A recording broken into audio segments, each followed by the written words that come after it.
Da-da-da.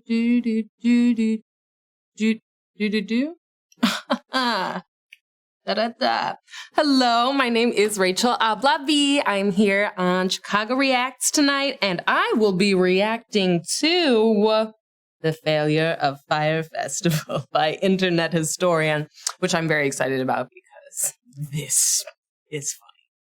It's all just very funny. Be sure to like and subscribe if you haven't been to the channel before. Please check out some of our other videos. Also check out our other channel, Chicago Reacts Movies and TV, which I will be on whenever it comes out, but in my time later this evening. And we can get into this. Let's do it.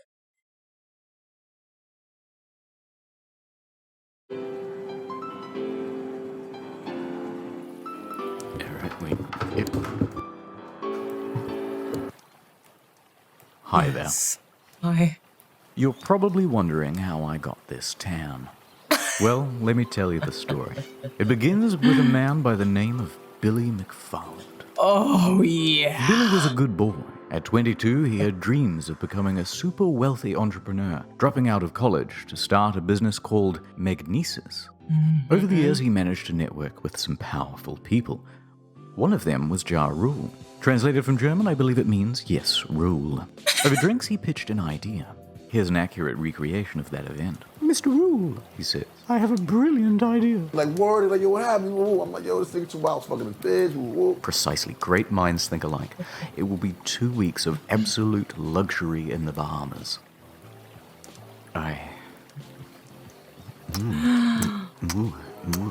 Mr. Rule. Promotion began in late 2016. Fyre promised beaches, ladies, gourmet food, luxury villas. Hosted on a private island in the Bahamas called Fyre Cay, once owned by Pablo Escobar. VIP tickets up to $250,000.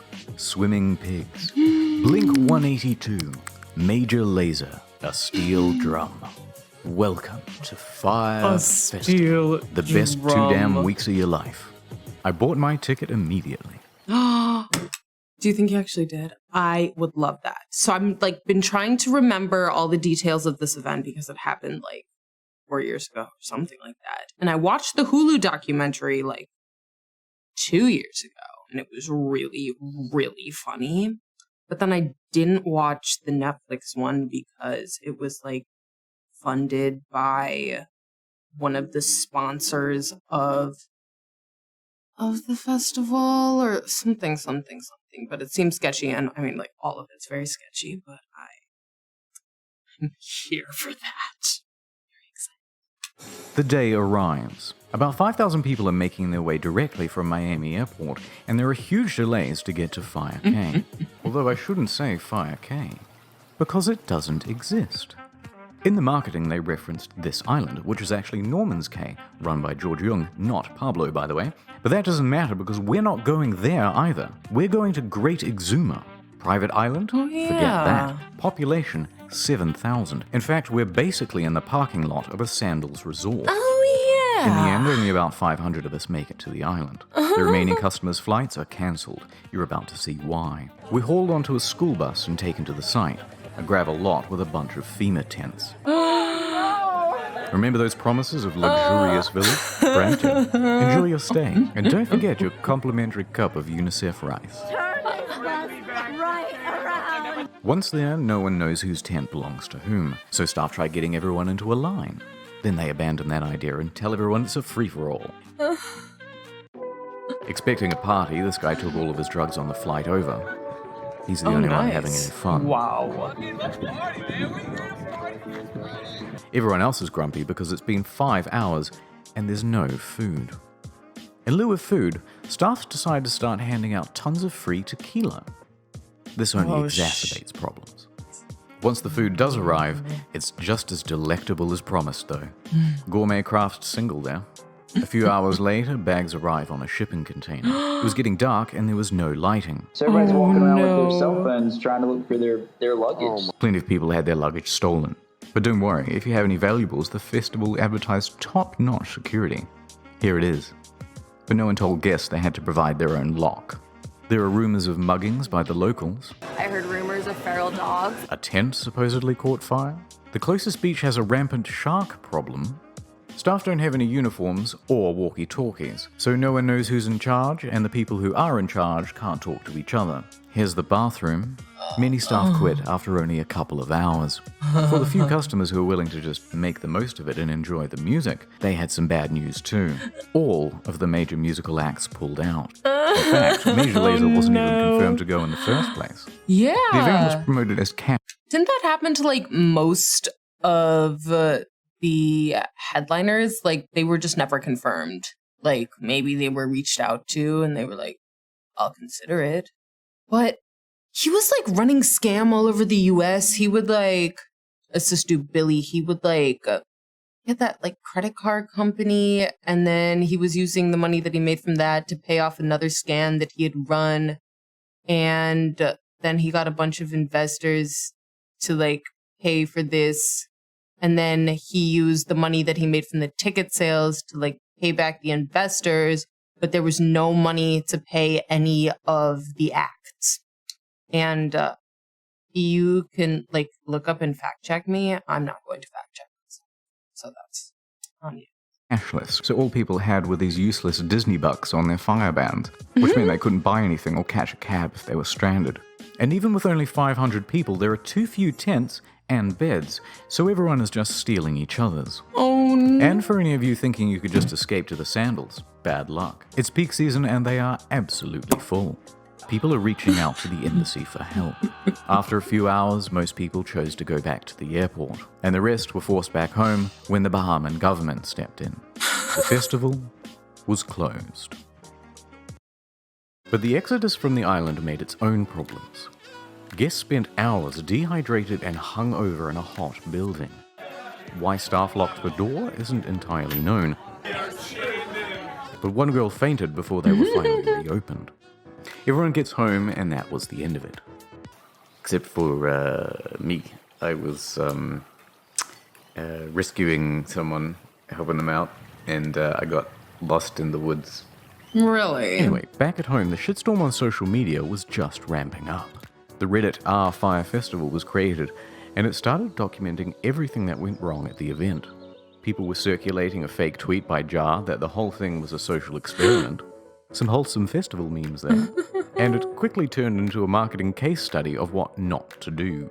In response, Fyre started serving cease and desist letters to stop people from saying mean things about them. Mr. Rule released an official statement online, both apologizing and saying that it's not his fault. Interestingly, he wasn't even on the island at the time. He was giving a concert in Chicago. Although, to their credit, they offer everyone a full refund. Or you could always let it ride and opt in for tickets to 2018's Fyre Festival. And a VIP ticket to next year's Fyre Festival if they decide to go. Exactly. Next year? Meanwhile, Billy is on full damage control. He claims that a storm came in the night before and changed all of the marketing into lies. We got to a point that we were very excited about on Wednesday night with how the two sites looked, and we got hit by a big storm. But the apologies weren't enough. A few days later, and the first lawsuit was served. Attorney Ben Misalis doesn't think it's funny. He's filed a $100 million not funny. class action lawsuit against the organizers. Then another suit. Then 7 more. Then the feds got involved, claiming Billy had committed wire fraud. Serious did. charges with serious prison time. More on that later. But first, Right now, let's go into the history of Fyre Festival. The marketing was clever. To get the word out, they got in touch with about 400 influencers, Instagram celebrities, and they offered them VIP tickets or cash to promote the event. They even managed to get Kendall Jenner to post about it. Rumor has it she was paid $250,000 for this post. Jeez. Their marketing worked though. The festival sold out. So how did it go so wrong? Let's start with the money. During the planning process, a consultant came in and said the festival would cost $50 million and require another year of organization. That makes sense. That makes perfect sense. This is Yeah. after they made all the promises, and they had nothing near that amount, so they started cutting expenses way back. Remember those luxury villas? They were going to cost $10 million alone, so they scrapped them. Now everyone gets a tent. Perfect. Deposits for the bands? Nope. Food, infrastructure, staff, all were cut back. But, you may ask, how did they have so little cash if they sold out? It's the price. It was way too low. Really? Now, wait a minute. Up to $250,000 a ticket is too low. In fact, on social media, people were so merciless and unsympathetic towards the guests because they thought it was a bunch of rich kids paying for tickets with a starting price of $12,000. And you can thank fake news for that assumption. You see that number repeated everywhere. But actually, very few were paying even close to that amount. The standard price was around $1,200. Oh, snap. Which, if you think about 2 weeks in the Bahamas with That's practically super all of your cheap. expenses taken care of, that's pretty bloody good. In fact, some tickets were as low as $500. 6 months ago, got together and got the early bird special for about $500. And this covered food, transportation, ticket, and somewhere to sleep. How on earth were they going to break even with that? They weren't. And on the flip side, there's no proof whatsoever that anyone purchased a $250,000 ticket. So basically, they're stuffed. Billy has to start taking tough short-term loans just to keep afloat. Which, by the way, is why they did the Fyre bans. It was to raise cash. It's reported that up to $2 million in Firebucks in-game currency was spent in the lead-up to the event. But this wasn't even close to enough. Practically broke, and with the event only a few weeks away, the more experienced staff suggested postponing. But thanks to those short-term loans, he couldn't. So he insisted on going forward. Those staff tried to control the damage by telling celebrities and public figures not to go. How was the Fyre Festival?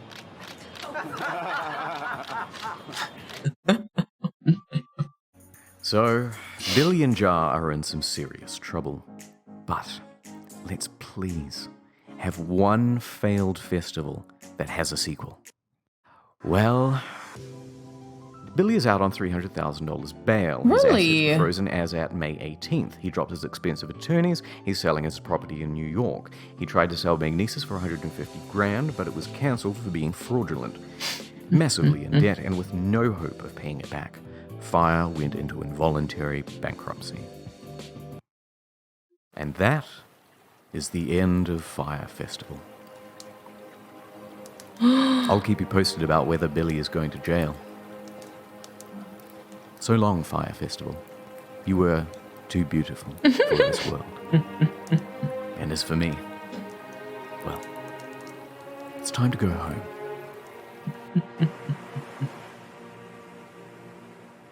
Ja Rule, oh no.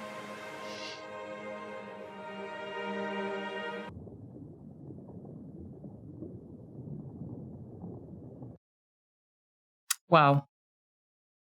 Wow.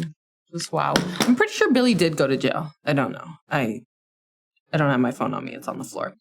I know I said, oh no, like 15 times during that, but it was a big oh no situation.